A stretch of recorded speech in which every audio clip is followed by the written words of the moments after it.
voting rights forward. Let me hear you say, hell yes. And importantly, if you want someone who believes in the value of labor and that it has lifted millions out of poverty, will stand up for workers' rights, let me hear you say, hell yes. And if you want someone who will not only help us shatter that glass ceiling, but work to make sure we get paid leave, we actually get an increase in the minimum wage, and yes, women make equal pay for equal. Let me hear you say it, hell yes. Folks, it's my honor to welcome today a man who is the 42nd President of the United States, someone who I hope will be the first gentleman, the first dude that the United States has ever seen, William Jefferson Clinton.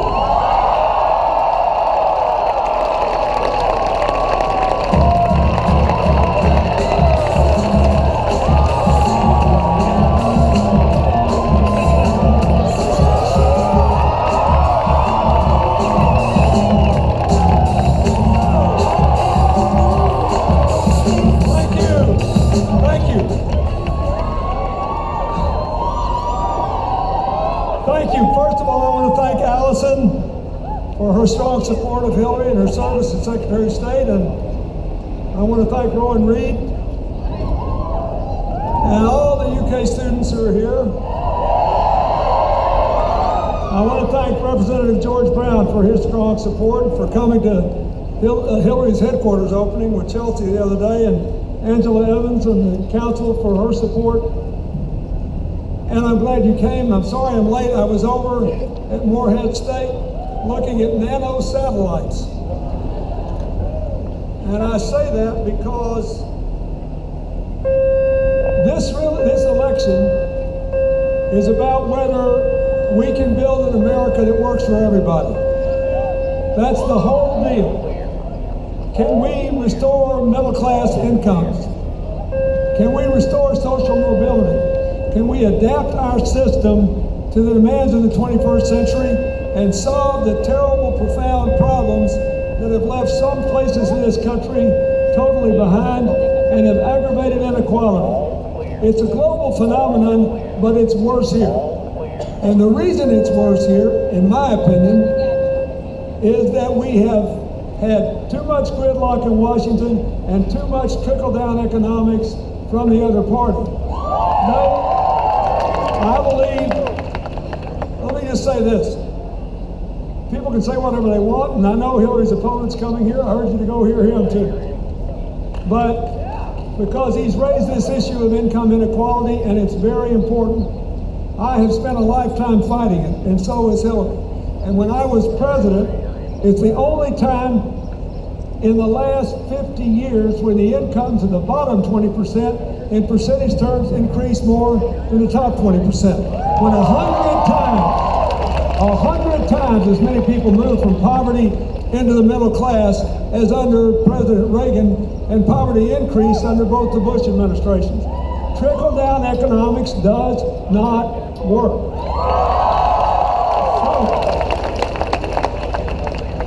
Since I've been out of office, I've tried to do it. We raised $16 billion from union pension funds that have already put over 60,000 people to work in infrastructure projects with wages that pay good, strong middle-class incomes with good benefits. So I'm glad we're debating this. It's a lot better than what they're debating in the other party. But look, the whole question is, what are you going to do about it? And I believe Hillary should be president for three reasons. One is, I think her ideas for how to reduce inequality, how to create jobs, and how to make the barriers to participating in the future, including affordable college, manageable debt, tearing down the barriers that other people face. We need equal pay, we need paid leave, we need affordable child care, so that women can join men in full participation in the workforce. We need immigration reform so people don't live in the shadows and they can pay taxes and be rewarded for the work they're given. They don't have to worry about their families being broken up and their kids being taken out of school. We need prison reform so that young people who are in jail for too long for nonviolent offenses can get out, get education, and go to work. We need to recognize that this epidemic of prescription drug and heroin abuse is sweeping America, and it's a bipartisan killer. They're 94-1. The U.S. Senate voted last week, finally, to treat it like a public health problem, not a crime problem. And Hillary was the first candidate in this race to offer a $10 billion program for mental health and treatment so that people can begin again. A couple of days ago, I was in West Virginia in one of the hardest hit counties there, and they have the highest death rate and addiction rate in the country. And I was with a judge in a drug court that rescues kids and keeps them from going to jail and gives them the treatment they need. I met a young man who was a two-sport letterman, an honor student, and all of a sudden he was an addict, out of his sports, out of his school, and he's coming back now. He's coming back because he had a community-based support system that has given him a chance to live again.